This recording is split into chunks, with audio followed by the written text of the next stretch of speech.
বিবাহিত ব্যক্তিরা মনোযোগ দিয়ে শুনে যাবেন, তাদের জন্য জরুরি। সন্তান জন্মের পরে আমাদের দেশে বেশিরভাগ স্বামী স্ত্রীর সম্পর্কে ভাটা পড়ে।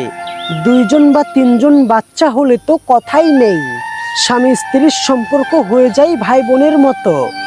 বাচ্চার পিছনে দৌড়ে দৌড়ে সংসারের কথা ভাবতে ভাবতে স্বামীর সাথে রোমান্টিক সম্পর্কের মুড আর থাকে না, সম্পর্কে শুরু হয় তিক্ততা। এদিকে দেশীয় কালচারে বাচ্চা নিয়ে ঘুমানো প্রায় পরিবারেই দেখা যায়। বাচ্চার বয়স 5, 6, 7, কিন্তু মা বাবার সঙ্গেই ঘুমাই। যেখানে 2.5 বা 3 হলেই বাচ্চাকে আলাদা করে দেওয়া উচিত, কারণ এরপরে বাচ্চারা বুঝতে পারে অনেক কিছু।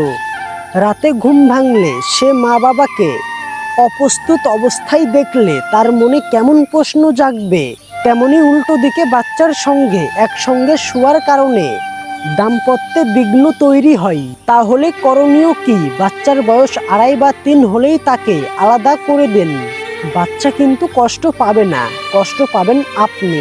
বাচ্চা দূরে সরে যাবে মনে হবে, কিন্তু না, আসলে বাচ্চা দূরে সরে যায় না, এটা বাচ্চার ভালোর জন্য। আপনাদের স্বামী স্ত্রীর সম্পর্ক ভালো থাকার জন্য এটা করা জরুরি।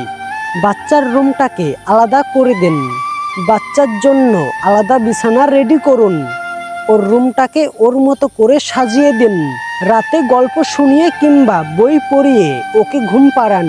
ঘুমিয়ে পড়লে চলে আসুন আপনার রুমে, আপনার অনুপস্থিতি সে বুঝতেও পারবে না, রাতে উঠতে পারে। এ ভয় থাকলে একটা বেবি মনিটর কিনে নিন, দাম বেশি না। ওর মাথার কাছে মনিটর রেখে রিসিভার আপনার নিজের বালিশের কাছে রাখুন। রাতে উঠলে আপনি সাথে সাথে টের পাবেন, যেমনটা পেতেন আপনার সঙ্গে ঘুমালে। আপনি তো জানেন সকালে সে কখন ঘুম থেকে উঠে, তার আগ মুহূর্তে গিয়ে আপনি তার পাশে শুবেন। ও ঘুম থেকে উঠেই আপনাকে পাবে, আপনি যে রাতে ছিলেন না সে এটা টেরও পাবে না। দ্বিতীয় সন্তান হলে মায়েরা বেশিরভাগ প্রথম সন্তানকে অবহেলা করে, সব আদর যেন ছোট জনের জন্য, অথচ সে আদরের কিছুই বুঝে না।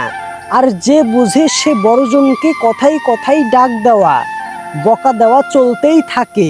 মায়ের পিটন কথা তো বাদই দিলাম, স্বাভাবিকভাবে তার মনে ছোট বাচ্চাটার প্রতি বিভেদ সৃষ্টি হয়।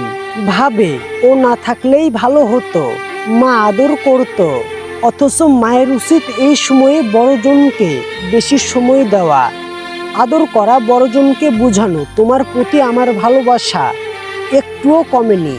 আপনি আর আপনার স্বামী দুজনেরই দায়িত্ব এটা। 2 বাচ্চার মাঝে তুলনা করবেন না, কারণ তারা সম্পূর্ণই 2জন আলাদা মানুষ। 2জন বাচ্চার জন্য আলাদা নিয়ম বানাবেন না। একজনকে মোবাইল দেখে খাওয়াবেন, আরেকজনকে বলবেন খাবার সময় নো ডিভাইস মোবাইল, তাহলে তো হবে না। 2জনের বেড টাইমই যেন এক হয়। কোনো জিনিস কিনলে একজনের জন্য নয়, 2জনের জন্যই কিনবেন। ছোটটির বয়স যখন 2.5 হবে তখন ওকেও আলাদা করে দেন বড়জনের সঙ্গে, 2জনে একসঙ্গে ঘুমাবে। দিনে এক হতে 1 ঘন্টা আলাদা করে রাখুন, যখন পরিবারের সকলে মিলে সময় কাটাবেন, হাসি আনন্দ করবেন। বাচ্চাদের সাথে স্বামী স্ত্রী একসঙ্গে খেলবেন, নিজের পার্টনারের দিকে ভালোবাসার দৃষ্টিতে তাকাবেন।